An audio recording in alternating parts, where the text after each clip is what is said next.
మొట్టమొదటిగా మనకేం కావాలి? దేవుణ్ణి చూడాలని ఆశ కలిగి ఉండాలి. తర్వాత చూడటానికి నేనేం చేయాలి ప్రభువా? దుబాయ్ రావాలని ఆశ లేకుండా దుబాయ్ వచ్చేస్తారు ఎవరన్నా? ఏదన్నా మనం ఒక పని చేయాలంటే ముందుగా ఆశ ఉండాలి, లేదా ఏదో ఒక ఇది మనం చూడాలి.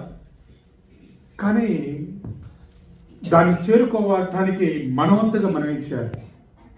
ఏదో వెళ్ళాలి కదా ప్రభు, అందరం వెళ్తున్నారు, ఆదివారం నేను కూడా వస్తున్నాను కాబట్టి నేను కూడా దేవుణ్ణి చూడగలను అనుకుంటున్నారా?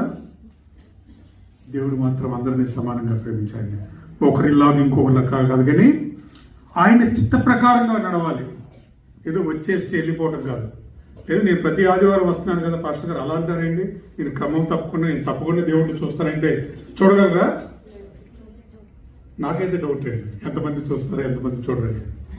కాదు ఇప్పుడు నుండి ప్రయత్నం చేస్తే కనీసం ఆయన వచ్చే సమయానికి మీరు చూసే అవకాశం ఉంది. అంటే దేవునికి ఏమి కావాలి చూడండి. కీర్తన గ్రంథంలో మనం చూసినట్లయితే ఆయన పర్వతానికి ఎక్కదగిన వాడు ఎవడు అంటున్నాడు. 24వ అధ్యాయం 3-4 వచనాలలో చూసినట్లయితే మనం ఏది చూసినా కానీ మనుషులు చెప్పే మాటలు కదండి.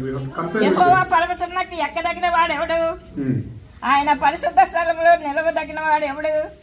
వ్యర్థమైన దాని యందు మనసు పెట్టకయు, కపటముగా ప్రమాణం చేయకయు, నిర్దోషమైన చేతులు, శుద్ధ హృదయం కలిగి ఉండి వాడే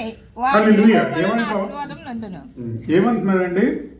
ఆయన స్థలంలో నివసింపదగిన వాడు ఎవడంటే వ్యర్థమైన దాని యందు మనసు పెట్టకయు. వ్యర్థమైన వాటిని అంటే వాటి వల్ల ఏ ఉపయోగం లాంటిది మనసు పెట్టకయు, కపటముగా కొంతమంది మాట్లాడితే తెలుసుకునే చాలా టైం పడుతుంది.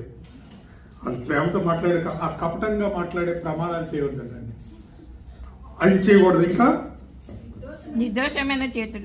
నిర్దోషమైన చేతులను శుద్ధమైన హృదయము కలిగిన వాడు. అంటే ఈ లక్షణాలు మనకి అవసరం అండి.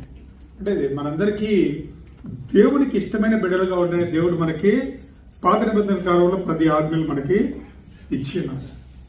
అదేవిధంగా మనం ఎప్పుడైతే క్రీస్తుని వెంబడించాలి, ప్రభునికి జాగ్రత్తగా దగ్గరగా వెళ్ళాలంటే మనలో మన ప్రవర్తన మార్చుకోవాలండి. ఒక మంచి లాస్ట్ వీక్ మనం చూసుకున్నామండి, జ్ఞానం కలిగిన వారికి స్నేహితులుగా ఉండాలంటే ఏం చేయాలి? మనకి మంచి జ్ఞానం కలిగిన వారు, మనకి ఒక మనిషి యొక్క ప్రవర్తన నడవడిక ఎలా ఉంటుంది? ఒక మనిషితో మనం సహవాసం చేస్తే 6 months తర్వాత ఏమవుతారండి? మారిపోతారు. కానీ మనం ఎవరితో సహవాసం చేస్తున్నాం? కొంతమంది కొన్ని సంవత్సరాల నుండి దేవుని సన్నిధికి వస్తుంటారు, కానీ దేవునితో సహవాసం కలిగి ఉన్నారా?